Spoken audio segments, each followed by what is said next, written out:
ಮಾತು ಮಾತು ಮಾತು ಬರೀ ಮಾತು ಅನ್ನೋ ಒಂದು ಡೈಲಾಗ್ ಇದೆ. ಸೊ ಅಂತ ಮಾತು ಕೇಳಿದಾಗ ಕುಂದಾಪುರ ಒಂದು ಭಾಗ ಇರುವಂಥದ್ದು, ಅಲ್ಲಿನ ಜನ ಬಹಳ ಒಂದು ಸಾಧನೆ ಮಾಡ್ತಿದ್ರು. ಎಸ್ಪೆಷಲಿ ನಾವು ಗಮನಿಸೋದಾದ್ರೆ ರಿಷಬ್ ಶೆಟ್ಟಿ ಅವರು ಇಡೀ ಜಗತ್ತೇ ಕೊಂಡಾಡ್ತಾ ಇದೆ ಅವ್ರ ಕಾಂತಾರ ಸಿನಿಮಾದ ಬಗ್ಗೆ.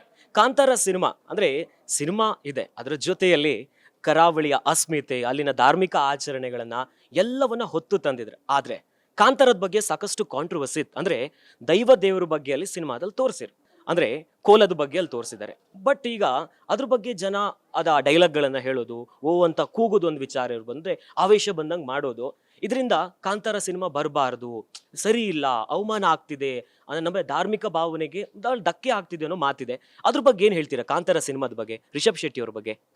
ರಿಷಬ್ ಶೆಟ್ಟಿ ಅವ್ರು ನಮ್ಮ ಊರಿನವರು ಅನ್ನೋ ಹೆಮ್ಮೆ ಇದೆ ನನಗೆ. ಮತ್ತು ಅವ್ರು ಎಲ್ಲಿ ಹೋದ್ರು ಅವರು ಎಲ್ಲೋ ಅವ್ರದ್ದು ಇಂಟರ್ವ್ಯೂ ಎಲ್ಲ ನೋಡುವಾಗ ನನಗೆ ಅನ್ಸೋದು ಅವರೆಲ್ಲರೂ ಕುಂದಾಪುರ ಕನ್ನಡ ಮಾತಾಡ್ತಾರಾ ಅಂತ ನಾನು ಕಾಯ್ತಿರ್ತೇನೆ. ಯಾಕಂದರೆ ಸಹಜವಾಗಿರೋ ಕುಂದಾಪುರ ಕನ್ನಡದಲ್ಲಿ ಅವ್ರು ಮಾತಾಡುವ ರೀತಿ, ಅವ್ರು ನಮ್ಮ ಸಂಸ್ಕೃತಿಯನ್ನು ಪಾಲಿಸ್ತಾ ಇರುವ ರೀತಿ, ಅದೆಲ್ಲ ನಂಗೆ ತುಂಬ ಹೆಮ್ಮೆ, ತುಂಬ ಗರ್ವ ಅವ್ರು ನಮ್ಮ ಊರಿನವರು ಅನ್ನೋದು. ವಿಶೇಷವಾಗಿ ಕಾಂತಾರ ಸಿನಿಮಾ ಏನು ಬಂತು ಅದು ನಮ್ಮೆಲ್ಲರ ಮನೆಗಳ ಕತೆ ಅಂತ ನಂಗೆ ತುಂಬ ಸಲ ಅನ್ಸಿದೆ.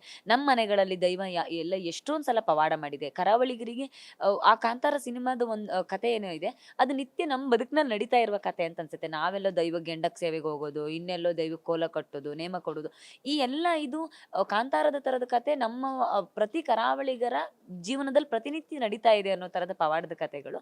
ಸೊ ದೈವ ಅನ್ನುವ ವಿಚಾರ ಬಂದಾಗ ಆ ಭಾವನೆ ಮತ್ತು ಅದರ ಶಕ್ತಿಯನ್ನ ಜಗತ್ತಿಗೆ ಪ್ರಸರಿಸುವಂತ ಒಂದು ಪ್ರಾಮಾಣಿಕ ಪ್ರಯತ್ನವನ್ನು ರಿಷಬ್ ಶೆಟ್ಟಿ ಅವರು ಮಾಡಿದ್ದಾರೆ. ಆ ಪ್ರಯತ್ನದ ಹಿಂದೆ ಯಾವುದೇ ಏನು ದುರುದ್ದೇಶ ಇರಲಿಲ್ಲ, ಯಾವ ಸ್ವಾರ್ಥ ಇರಲಿಲ್ಲ. ಮತ್ತು ಅವರು ಬಹಳ ಸಲ ಹೇಳ್ಕೊಂಡಿದೆ, ನನ್ನ ನೆಲದ ಸಂಸ್ಕೃತಿಯನ್ನ ಪರಿಚಯಿಸಬೇಕು, ನನ್ನ ನೆಲದ ಕಥೆಯನ್ನು ನಾನು ಹೇಳಬೇಕು, ಅದು ನನಗೆ ಬೇಕಾಗಿರೋದು ಅಂತ.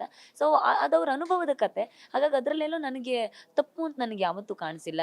ದೇವರುಗಳು ಅಂತ ಬಂದಾಗ ನಾನು ಏನು ನಂಬ್ತೀನಿ ಅಂದರೆ, ನಾನು ತುಂಬ ದೇವರುಗಳನ್ನು ನಂಬೋ ಕಾರಣಕ್ಕೆ ಅದೇನಾದರೂ ಸರಿ ಆಗಲಿಲ್ಲ ಅಂದಿದ್ದಿದ್ರೆ ಅಷ್ಟು ದೊಡ್ಡ ಯಶಸ್ಸು ಸಿಗೋದಕ್ಕೆ ದೈವವೇ ಬಿಡ್ತಿರ್ಲಿಲ್ಲ.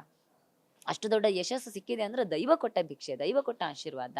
ಸೊ ಅಲ್ಲಿ ತಪ್ಪಾಗಿದ್ರೆ ಖಂಡಿತ ದೈವ ಅಲ್ಲೇ ಶಿಕ್ಷೆ ಕೊಡ್ತಿದ್ದು. ನಾವು ಅದನ್ನೇ ಹೇಳ್ತೀವಿ, ದೇವ್ರಿಗೂ ದೈವಕ್ಕೂ ಏನು ವ್ಯತ್ಯಾಸ ಕೇಳಿದ್ರೆ, ದೇವ್ರು ತುಂಬ ತಡವಾಗಿ ಶಿಕ್ಷೆ ಆಗಲಿ ವರ ಆಗಲಿ ತುಂಬ ತಡವಾಗಿ ಕೊಡ್ತಾನೆ. ದೈವ ಹಾಗಲ್ಲ, ಶಿಕ್ಷೆನೇ ಆಗಲಿ ವರನೇ ಆಗಲಿ ಕೇಳಿದ ತಕ್ಷಣ ಟಕ್ ಅಂತ ಕೊಡ್ತಾರೆ ಅಂತ. ಅದೇ ದೈವ ಮತ್ತು ದೇವರುಗಳಿಗಿರೋ ವ್ಯತ್ಯಾಸ.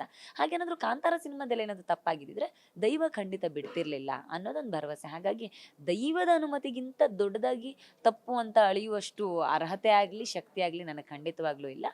ಅವರು ಅದನ್ನ ಪಾಲನೆ ಮಾಡ್ಕೊಂಡ್ ಬಂದಿದ್ದಾರೆ. ಮತ್ತೆ ಆ ಸಿನಿಮಾ ತೆಗಿಯೋಕ್ಕಿಂತ ಮುಂಚೆನೂ ದೈವದ ಹತ್ರ ಕೇಳಿದ್ರು ಅನ್ನೋದೆಲ್ಲ ಇದೆ. ದೈವ ನುಡಿ ಕೊಟ್ಟ ಮೇಲೆ ಮಾತೇ ಇಲ್ಲ, ಮುಂದುವರಿಯೋದ್ರಲ್ಲಿ ತಪ್ಪಿಲ್ಲ ಅಂತ ನಾನು ಅನ್ಕೊಳ್ತೇನೆ.